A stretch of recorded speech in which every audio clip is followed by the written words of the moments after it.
Welcome to the DawgNation Happy Hour, presented by Marlow's Tavern. A fun and laid-back look at everything happening around the Georgia Bulldogs and the latest UGA recruiting news there as well. Make sure you stop by the local Marlow's Tavern right there in your neighborhood and enjoy Happy Hour every weekday from 4 to 6 p.m. And now, for DawgNation Happy Hour, here's your host, Kaylee Mansell.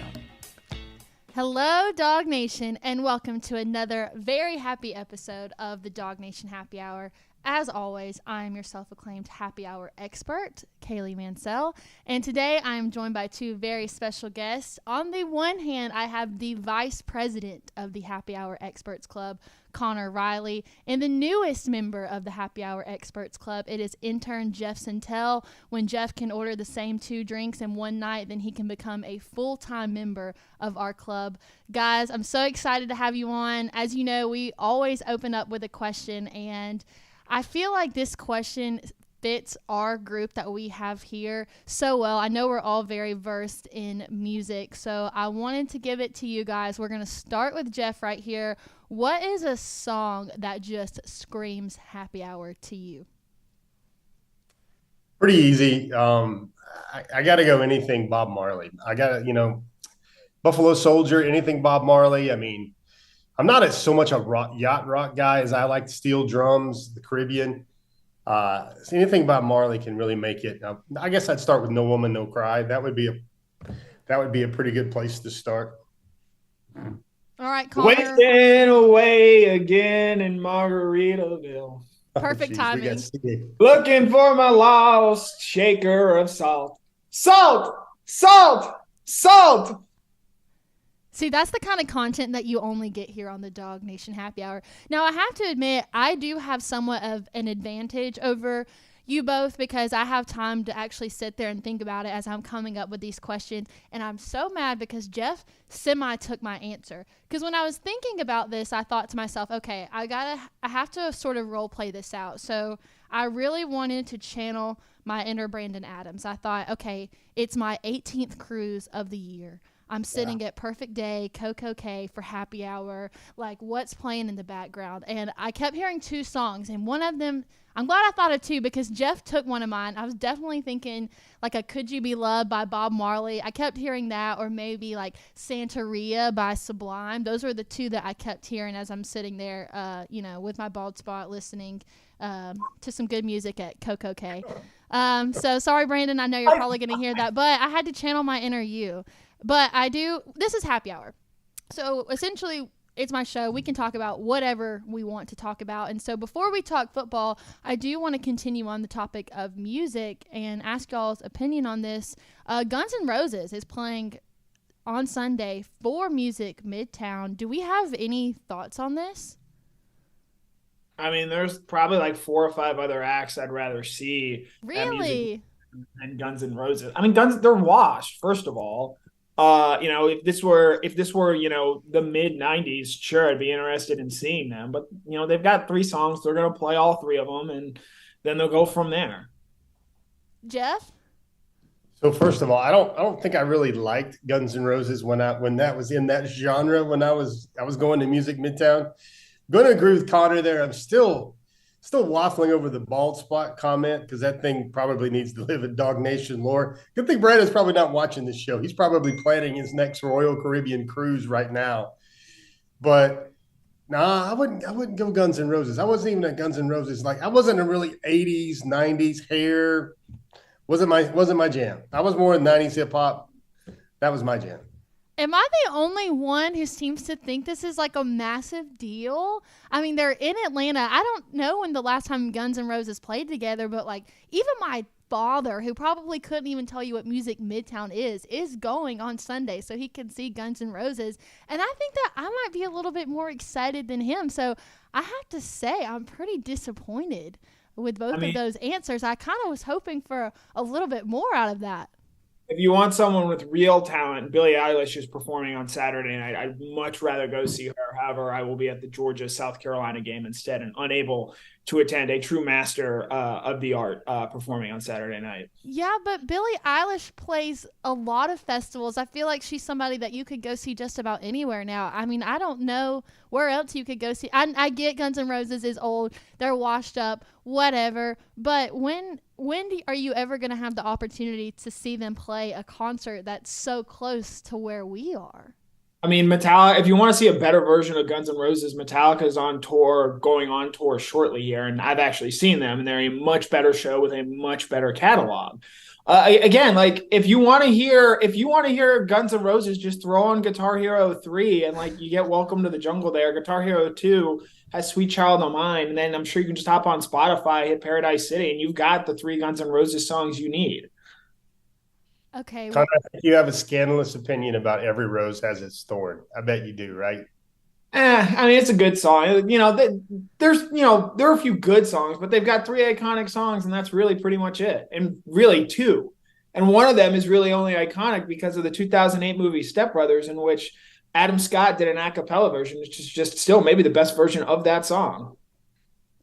This is where I'm cutting the conversation off. I cannot tolerate this Guns N' Roses slander anymore. I've never wanted to talk football more than I do right now because I can't sit here and listen to y'all two go at it like this. I can't have it. All right, so let's take a look back to last week before we start shifting into South Carolina.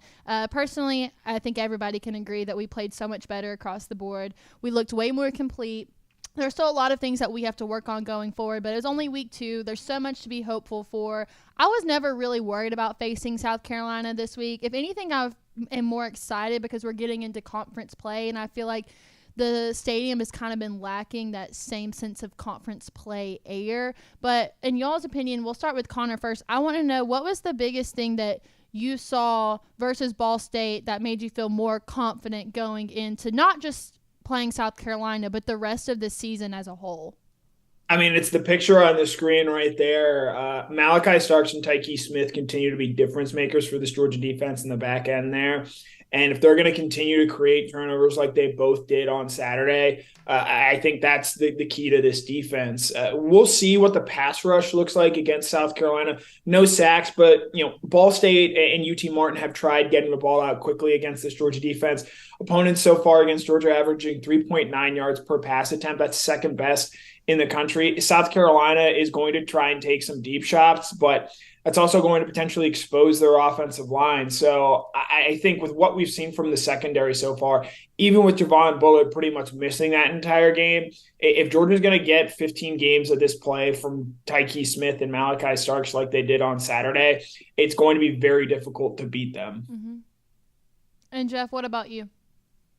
I like Connor's answer there. I think my lasting image was Malachi Starks kind of channeling his inner Champ Bailey, because I think he's got that. I really do. I really think he's got that even on the field, not just athleticism. But I'll vary the answer. I liked what I saw from the Georgia offensive line. And hold on a minute. This is not a criticism of the offensive line. What I liked is that I guess it kind of feeds into the better never rest mantra, because I saw the Dogs trying to work on it and figure it out. Like, they may have returning starters with lots of starts and playoff game appearances and good film under their belt, but I saw a rotation which showed me that, hey, they're going to try to get it. They had Jared Wilson in there. They had Dylan Fairchild in there, which to me was an example of, yeah, we know the offensive line isn't steamrolling guys the way we need it to. So they're trying to move guys around, enhance competition to get the best group out there. And if it means a Tate Ratledge or if it means a Xavier Truss may have to split more time with a Fairchild or a Micah Morris or a Jared Wilson, it sounds like this coaching staff's all about that. Mm-hmm. So one thing I want to bring up, I was at home the other day. My dad keeps ESPN on all day. I don't even know what show it was, but they were talking about the Chaz Chambliss interception that we got to see on Saturday, and it brought up this concept of luck, saying that he got lucky to make a play like that. Do you think that luck in football is real? Jeff? I always felt like, and this sounds like something you've heard over and over, but I always felt like luck favors the prepared. And what I mean by that is, yeah, you get lucky when you're in the right place and you're in the right gap and you've got your run fit and you're doing your assignment. I thought it was pretty funny what Jamon Dumas-Johnson had to say. He was like, the outside linebacker room didn't have any hands, so Chaz Chambliss kind of verified the fact that outside backers can catch a little bit. I just like it when guys are in the position to make plays and they make them. I don't mind luck. Luck is great. Unlucky is when you drop that pass. I think that's a big difference. I don't really believe in luck on a football field. I believe you make your own luck. Connor, I'm sure you have something to say about it too. Absolutely, luck exists. Jeff is largely right there. You can get unlucky, but what's the quote? Luck is when preparation meets opportunity. I think, not to get incredibly technical here, but the way the football is shaped, it is designed not to bounce in the same way twice. It bounces one way, then bounces another.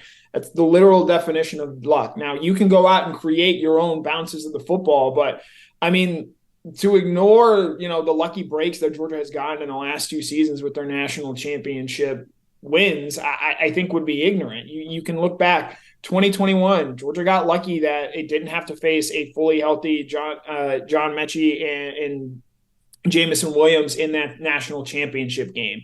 It's unfortunate that they didn't get to beat Alabama at full strength, but that's the reality of it. Georgia had players that were injured in that game as well. You can look back to the 2023 national championship run and game against Ohio State. If Marvin Harrison Jr. doesn't get knocked out, that was a bit of luck that favored Georgia that day. Now, again, they were trailing by 2 touchdowns entering that fourth quarter and ultimately ended up winning because of the opportunity and preparedness they had with it. But you need bounces of the football to go your way over the course of the season. That's a small example of one where Chambliss proved to be in the right place at the right time. But in big games, we've seen time and time again, footballs bounce a certain way, a different way, and ball can easily on a turnover. You look like you're going in to pick it up and bounce the other way, and that's the difference between a scoop and score pick six and an offense keeping a drive going and ultimately going in and scoring a touchdown. So was pick six luck, or was it a lack of unpreparedness?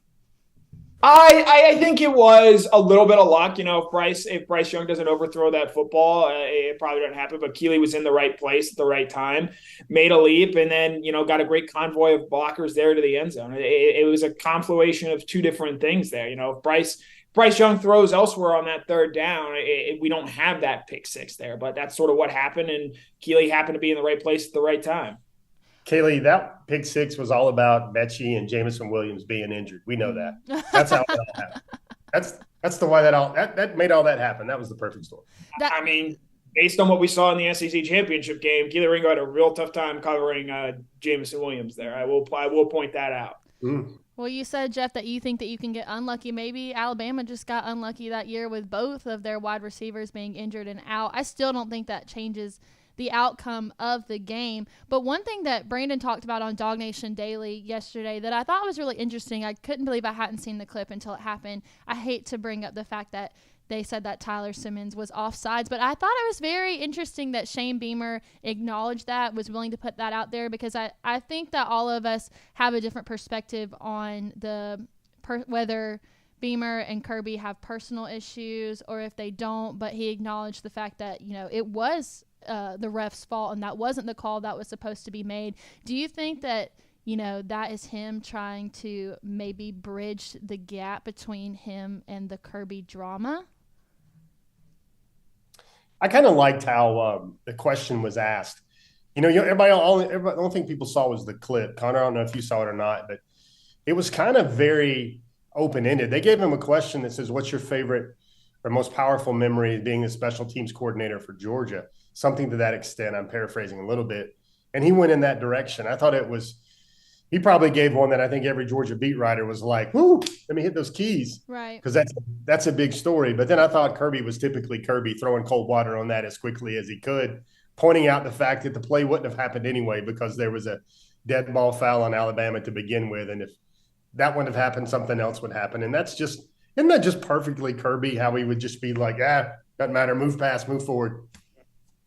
Mm-hmm. I mean, it's easy for Kirby to move forward. He's won 2 national championships since then, whereas that was the closest that Shane Beamer's gotten to winning a national championship in so long as he is at South Carolina. It's going to continue to be that way. And so I think when you get that close or feel that you're that close, it was 13-0 at the time of that play. We don't need to relitigate it, but the game, I think, turns out very differently. Having said all that, Georgia still should have found a way to win that game, even with that play being negated. And so I think, as far as bridging the gap there, Look, Kirby doesn't have a whole lot of rivals in the league right now. Gus Malzahn is at UCF. Dan Mullen is working the ESPN desk. And there's not a lot of coaches that Kirby Smart currently in the conference right now gets a whole lot of joy out of beating. Maybe Josh Heupel, just because how much we hear and talked last year about that offense and how dynamic it was. And Kirby Smart has consistently shown that he has the blueprint to stopping it. I think he likes the fact that this can be a little personal for him because they do play each other every year, except they won't be going forward. And so it's a chance to show that, hey, yeah, Shane, you've earned your way up and you've come up and you were a great part of that first staff here at Georgia, but you still got a long way to go if you're going to be a top caliber coach and running a team as talented as, say, Georgia is. And you mentioned that word special teams. I'm glad you brought that up. Let's talk Beamer ball. What are our thoughts on it? Is it overhyped? Is it something that has the room to grow? Are they really the best special team squad in not just the SEC, but the nation? Jeff? Well, I mean, there's metrics out there that supported Kirby, acknowledged that he even gave him the crown. I think what special teams has always been about is a way to keep your team. It is really a third of the game. You think about all the downs that change it. And I think with Georgia, it makes sense for them to make special teams so important because that's a way that a lot of those five-star freshmen can get on the field first and feel like they're getting in the game and they're not being, put off to the shelf a little bit while they develop. You also, when you get elite playmakers on there, I think like you've got guys like, Tyke Smith starting on major special teams. Love this special team story. It's one of my favorite special team story a year ago when Zion Logue would change a number because he had the same jersey number as Jack Podlesny. And he would always like pull the shirt off, put another one on. He must have went through 9 wardrobe changes, kind of like you on a game day, Kaylee. 9 wardrobe changes during a Saturday, just for the good of the team. And then this year's version of that, I know my buddy Connor's noticed this, but you got Michael Williams on the edge. He's a perimeter blocker for the extra point and field goal teams. And you're talking about a future top 10 defensive end edge pick in the NFL on the kick team. And it just keeps teams involved. It keeps your best personnel involved. You hear the stories about how Shane Beamer is in every meeting, how they obsess over every little thing. And when you're playing a team that is clearly better than you, which South Carolina will a lot in the SEC, that's, I think, where they manufacture their edge and kind of reduce the gap from what they have on the field and their roster in a powerhouse like Georgia. Connor? I mean, I know last year they don't beat Clemson without their excellent special teams play. And I do think there's value to it in terms of, especially if you're a program like South Carolina where you're fringe top 25, if you can excel in that special teams area, you can turn some games that you should probably lose from a talent standpoint into wins. Now, with Georgia, I think it gives them just such a further margin of error to play around with where they've gotten pretty great special teams for almost the entirety of Kirby Smart's time here. In fact, I think if you got Kirby Smart hooked up to a truth serum and got him to give top 5 players, Jake Camarda, the former Georgia punter who's now with the Tampa Bay Buccaneers, is in his top 5, and he is not number 5. So I think there's real value in having elite special teams play and having elite punters. And while, yes, everyone wants to see Georgia score touchdowns and excel in that area. Look, you saw this past weekend, that Mekhi Muse touchdown, first punt return for a touchdown for Georgia since 2018. And that really sparked the offense from there and got them going. So you see, and as Jeff laid out, just the value of having all those former 5-stars, elite freshmen on special teams, getting them feeling like they're playing out there. I talked to Jamon Dumas-Johnson and Kamari Lassiter this week. They both talked about the fact that they got to play a lot on special teams as freshmen, and that made them feel like part of that 2021 national championship team. And so that when they became starters last season, they felt more comfortable. They were adapt to the speed of the game because they had played large roles. And in their minds, they went out there and tried to be special teams All-Americans with the roles that they were tasked and provided. And I think that builds up to when those guys become veterans, that it trickles down and they take notice of the young guys that take special teams seriously. And that sort of culture is encouraged and fostered at a place like Georgia. And that's why, again, while South Carolina metrically may be the best team in the country when it comes to special teams, and they returned both their kicker and punter from last year, Georgia on a year in, year out basis is always going to have great special teams. I'm excited. Go ahead, Kaylee, Jeff. do you remember the quote? It's one of those mic drop quotes from Kirby about when the Miami Dolphins were coming through and they were asking Channing Tindall, hey, how do you feel about not starting at Georgia? And he was like, well, I started on field goal. I started on punt. I started on punt pro. I started on punt return. I started on kickoff. he basically started on every Georgia special team. And I know that sounds like something from Friday Night Lights and some good dialogue from Coach Taylor, but I think Beamer and I think Kirby Smart really live and breathe that, though. Mm-hmm. And it's nice to see that it is an honor for those players to want to be a part of the special teams. And like you said, we don't get to see a lot of those 4-star, 5-star freshmen a lot in their first season. So to be able to see them on special teams and to see how that inspires them to get through the rest of the season, I think is very admirable. Now, I do want to address one comment before we move on. I do not have 9 wardrobe changes on game day. Maybe shoe changes, yes, because you can't wear heels all day. Got to change in my sneakers at some point. But I'm barely throwing outfits together for the pregame show as it is. So I'm making it work. But no wardrobe changes. Just I'd also like to changes. issue a correction. Jeff said Friday Night Lights and then brought up Coach Taylor. In this household, the coach we first recognized is Coach Gaines, who was the coach in real life and expertly played by Billy Bob Thornton in the 2000s. Oh, Connor, you just lost me there. That's like Greg McElroy's Outcast take today, man. You could not look at Friday Night Lights as anything but the definitive sitcom. Coach Taylor even went to Georgia, didn't graduate, but went to Georgia. First of all, the best Friday Night Lights is actually the book written by Buzz Bissinger. It is an incredible book. I would encourage everyone to go out there and read it. Second of all, the movie is far better than the TV show is. TV show is great, don't get me wrong. Season 3, episode 9, one of the most emotional moments that I've ever had watching a television show, Tim Riggins' last game. But you cannot sit here with a straight face and tell me that from a football product, Friday Night Lights, the show, is better than Friday Night Lights, the movie. I write 47 Switchblade. I love all y'all. Doesn't get better than that. Connor, come on. There are at least 5 football movies better than Friday Night Lights. That is so wrong. No, absolutely. You're going to come in here and tell me that Remember the Titans is a better football movie than Friday Night Lights? Get out of here. Take that sunshine elsewhere. We're going to disagree on this one. What I will say is the book is the book. That is when you tell somebody they want to be a sports writer, tell somebody they want to do that for a living, throw in that book and say, be 10% as good as this, be 5% as good as this, because this is that's what the gold standard is. Even though you're giving me this Friday Night Lights movie stuff. Connor, you're probably the one pumping up Rotten Tomatoes on Friday Night Lights that makes that rating better than it should be. There are clearly better football movies than than Friday Night Lights. You've just never been to a party at Billingsley's, and you're just showing it right now, Jeff. Jeez. All right, I'll be the tiebreaker here. First off, I love that Connor is like Deion Sanders. He's got the receipts. I knew as soon as we put him on the screen and that he wasn't up there, like he was going to get something to make his point. I was ready for it. I'm probably going to give y'all an answer that you're not ready for, unexpected.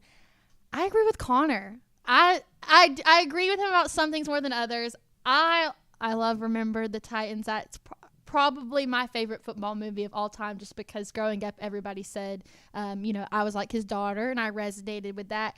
But when I think Friday night, if somebody says Friday Night Lights, I'm thinking the movie before I think about the show. The first season of Friday Night Lights, the show, is phenomenal, but I've got to go with the movie. It's one of the first football movies I've ever watched. I constantly go back to it. But I think that we obviously couldn't reach out to her, but I think that if we had to ask one person who the real Friday Night Lights would be, it would be the wife. I think Connie Britton plays the wife of Coach Gaines and Coach Taylor in both of the shows. I feel like she might be the most valid opinion that we have. So maybe I'll see if I can get her email or something. But I am going to have to go with Connor on this one. The real Friday Night Lights is the movie. Yes, I see that smile on your face. That's what I was looking for. All right, we will cut the topic of football cinema. Maybe we can make a whole segment about that next time I have the both of you on, because I have a lot of thoughts on this.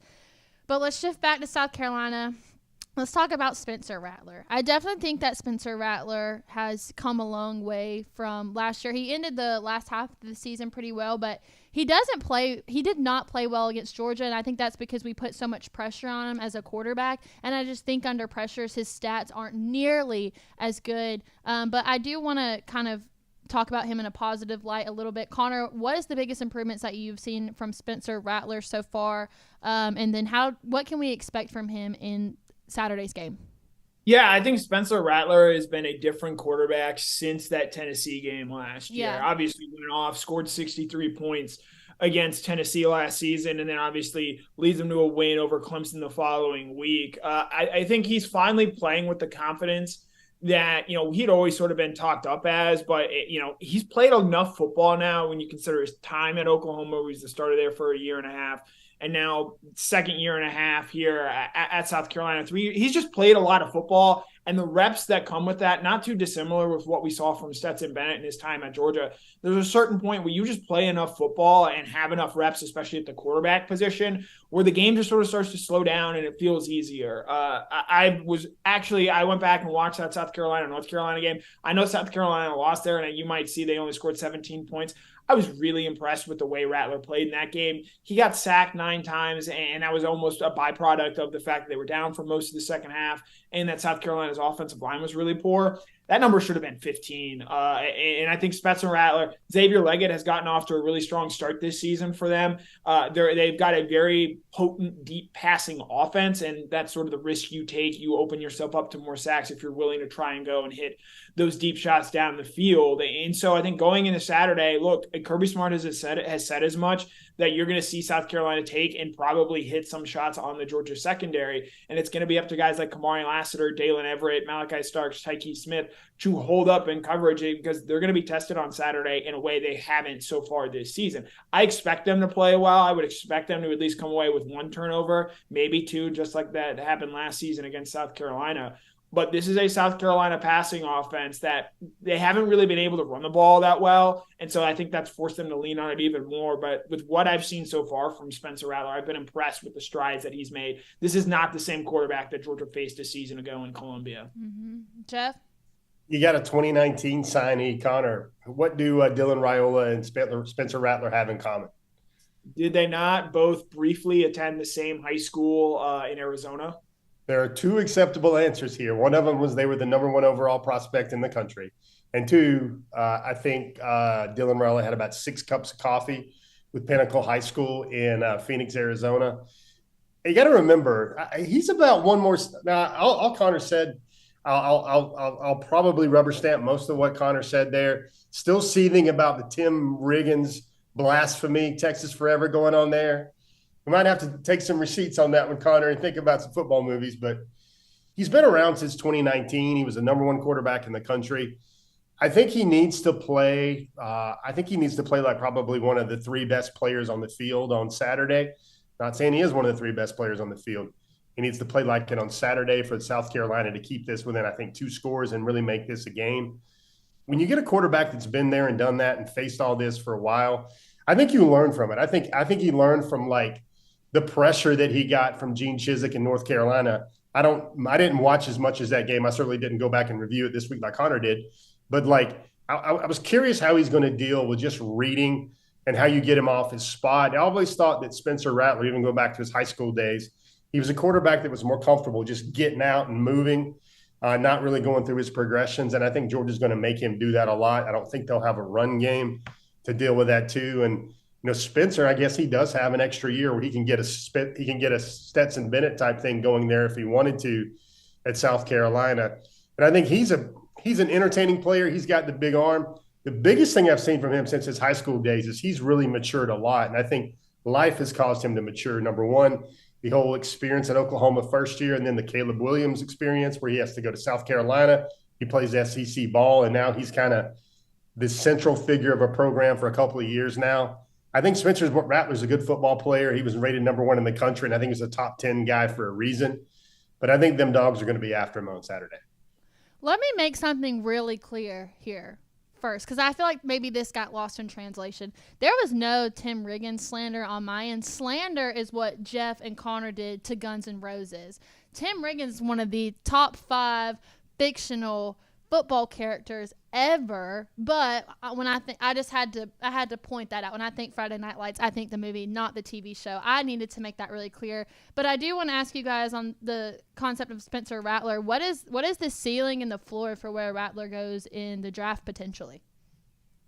I mean, it's a loaded quarterback year. There could very well be 5 guys taken in the first round. I don't know if he's going to be one of them, but I mean, we saw, I think, 15 quarterbacks taken in this last NFL draft, and I think his teams, going forward, continue to prioritize having a quality backup quarterback. Look, he's got tools, and again, I'm going to say something here that people are going to be like, what? No, that's wrong. He's got a lot of traits, the things that he does well that are similar to Patrick Mahomes. I'm not saying he's going to be as good as Patrick Mahomes. There is an intangible aspect to Patrick Mahomes that does not get talked about enough.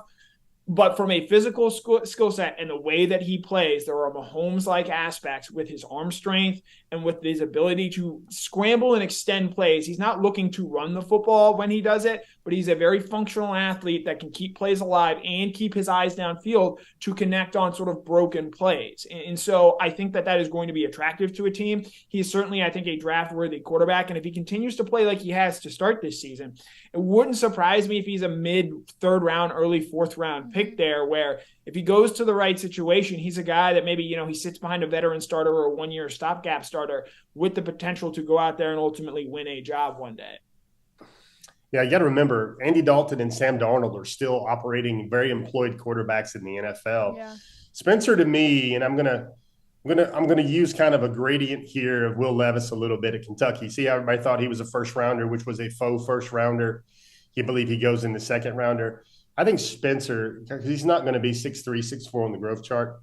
I think he's probably the epitome of a second to fourth rounder there, kind of the same thing that Connor says. I think he could throw for a bajillion yards this year and maybe a 3-to-1 touchdown ratio and touchdown to interception ratio. And I don't think that changes just because of the measurables. He's got the big arm, but I think he's always, to me, even when people stretched his height, he really wasn't quite 6 feet 2 inches. And that's almost the kiss of death if you really want to go high, if you don't have a dual threat arm skill and leg skill at the same time.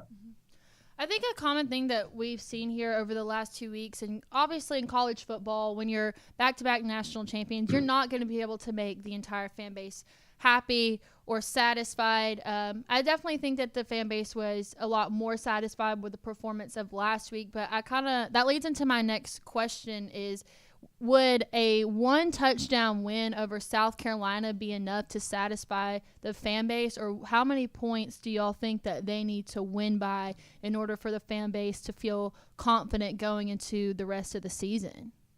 Georgia can and will win by 30 points, and they will still be people out there bellyaching. Yeah. If Georgia only wins by a touchdown, the post-game show on Saturday will not be a lot of fun for those that are going to be on it.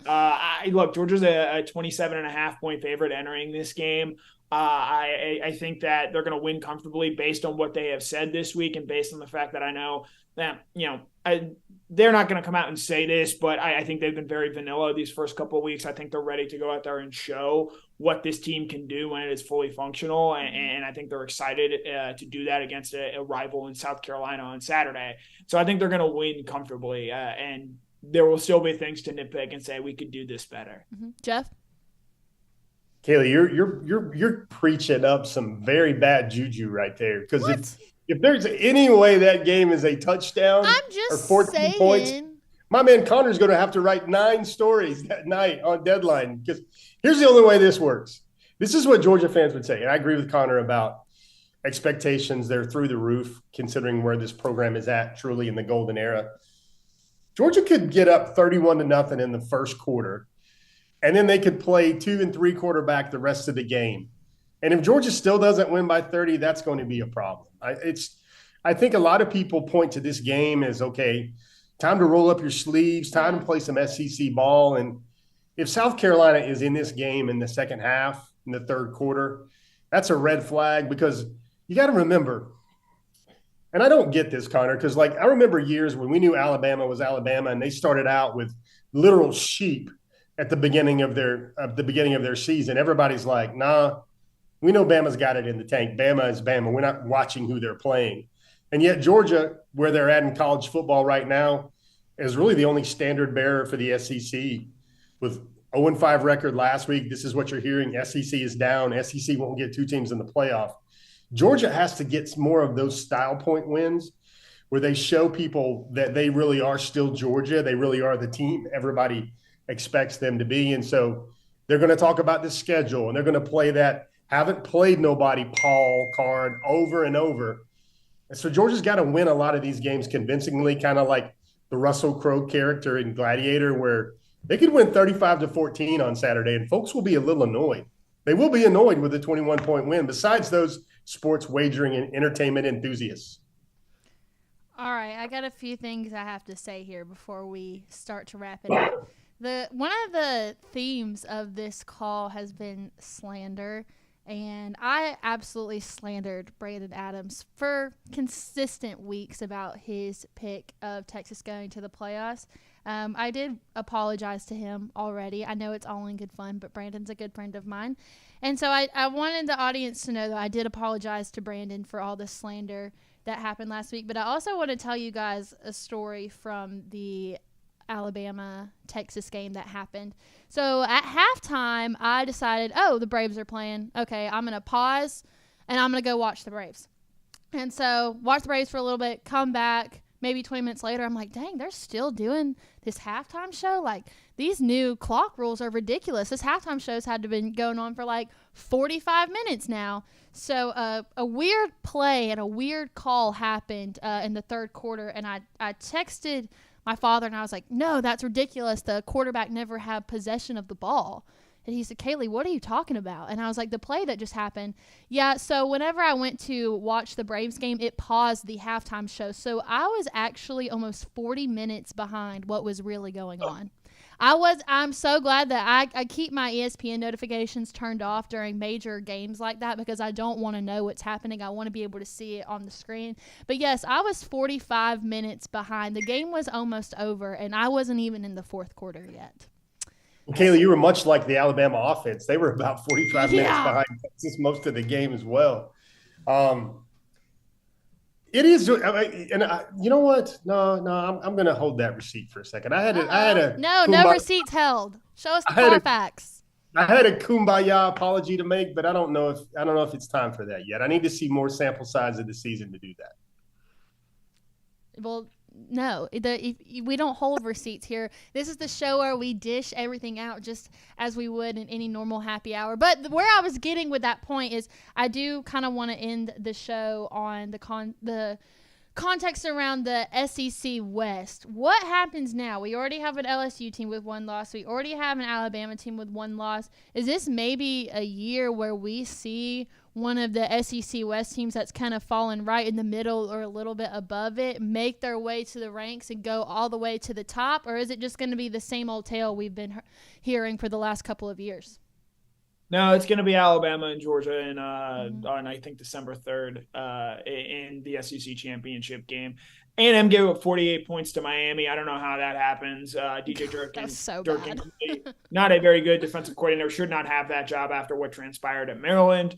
I'm worried about LSU. I'm really interested in their game against Mississippi State this weekend. I think they quit against Florida State. And this team, with so much turnover that they've had, they essentially lost their entire 2020 recruiting class. And much of that 2021 recruiting class was patchwork together there at the end. So I think, again, like, are you going to tell me that Ole Miss is going to be consistent enough to really be a threat and win the SEC West? I got to see it to believe it. We're going to find out a lot about them next week when they go play Alabama. But I still believe in Alabama. This team's going to figure things out. Yeah, they got beat by Texas. I don't think this Alabama team is a college football playoff team, or certainly one that unless they find a way to beat Georgia in the SEC championship game, will be in it. But there's still a lot of talent there. I thought, for as much as we're nitpicking there, look, Texas went out and really played a really good football game, a really clean football game. Yeah. Jalen Milroe's allowed to get better. I think he's going to. I think you saw some nice things from him. I think they're still trying to, again, figure out what their offensive identity is. I think this is a team that I think in some ways wants to be a sort of ground and pound team, but because of the way they've recruited and because of the way the offense has been under Steve Sarkisian and Bill O'Brien in the last couple of years, it's just hard to transform that so quickly. You saw even at Georgia, when they went from James Coley to Todd Monken, there were some growing pains on the offensive side of the ball that first year there. They lost to Florida, lost to Alabama, struggled against Kentucky. And so it is not an easy thing to go from a spread wide open attack into being something very different. And I think you're going to continue to see that. Can they figure out what that is by the end of the season? Potentially. And I do think that they're still talented enough to give them a game. But, their offensive line getting pushed around in the manner in which they did, I think was the biggest eye-opening thing and the big reason why, they're not going to be in New Orleans or Los Angeles when the college football playoff is being played later this year. So do we think that Jalen Milroe is still the definite starter, or do you think we'll see Alabama play around with some quarterbacks as they play South Florida this Saturday? I think we're still going to see Jalen Milroe. I think the most important thing right now is getting him reps. And look, Tyler Buckner's issue is turnovers, and that, again, I don't think that's going to go away. And then Ty Simpson, again, until we really see him, I don't know what he's going to be. And look, Alabama struggled to run the football on Saturday against Texas. And I think Milroe's running ability was really important for that offense, keeping it close. It was a one-score game in the fourth quarter, and Alabama actually had a lead in the second half. I know they let the game get away from them at the end there. But Milroe's legs are very clearly an asset for this offense, which as they start to face more physical defensive fronts, I do think that it is an important thing for them to have. Jeff? Let me see if I can tie this together. To answer your first question, I think a quarterback change makes sense for an SEC West opponent. I don't know if it is Alabama. I think that's maybe some intrigue there with LSU. See what Garrett Nussmeier can do in that offense a little bit. I think Jaden Daniels, while he is talented and he can move the chains against really good defenses, I think that kind of wears thin a little bit. I think Nussmeier, if LSU makes a quarterback change, I think that might give them some more juice to the season. I still think Alabama is going to be the team that hangs around. I didn't think there was really a quarterback controversy there at all over the summer. I think Milroe was always the guy. I think Alabama will get some great film. Their young players will get better from that. I just think they're just not as fast on defense at linebacker, safety, and on the edges as the way Alabama normally is. And while I'm still on a roll here, I will just simply mention two quick things. Return of the Mac by Mark Morrison also, and maybe Cheeseburger in Paradise. That's when I had a whole show's worth of stuff to think about.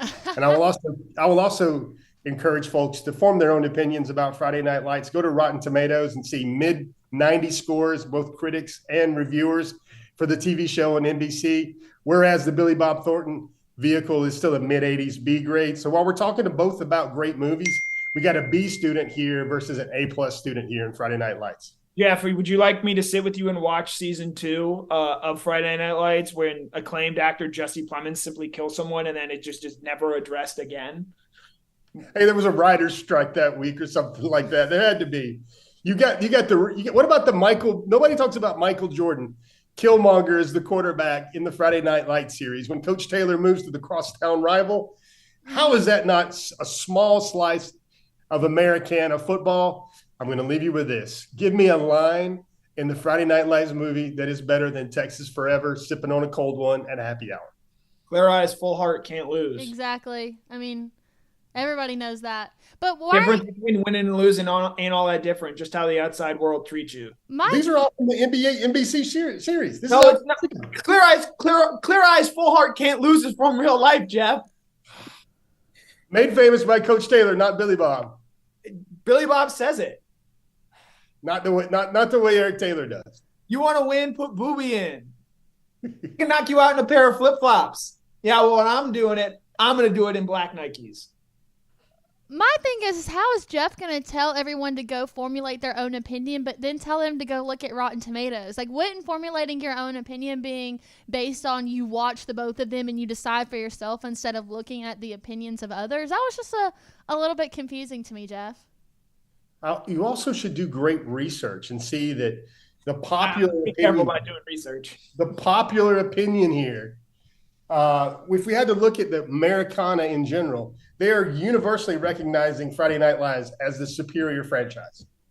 Okay, guys. All right, we got to wrap it up here. We will leave y'all with that. I would love to see in the comments whether you prefer Friday Night Lights, the movie, versus the TV show. Maybe we'll put a poll out on the DawgNation website. That was not a conversation I intended on happening today, but I'm glad that it did. Maybe those of you watching can talk it over at happy hour at a Marlow's. Any weekday from 4 to 6, they have a very special happy hour menu. I actually got the opportunity to try some whenever we did our Marlow show, whether it's the Nashville hot chicken sliders or their kettle chips or the firecracker deviled eggs. Go to a Marlowe's tonight, have the conversation of Friday Night Lights, the movie, versus Friday Night Lights, the show, over some drinks at a Marlowe's happy hour, or go tomorrow with your friends. Go ahead and start the pregame now for Georgia, South Carolina, a game that we've all been waiting for amongst this super boring schedule that we have had to start the season. Guys, thank you again for joining us for another happy hour. Thank you to my special guests, Jeff Sentell and Connor Riley. Great to have you on. And thank you to Michael Carvel back in the booth for making this show happen. I will see you guys Saturday at 2 o'clock for the pregame show. Enjoy your weekend. Another great weekend of college football. I'll see y'all then.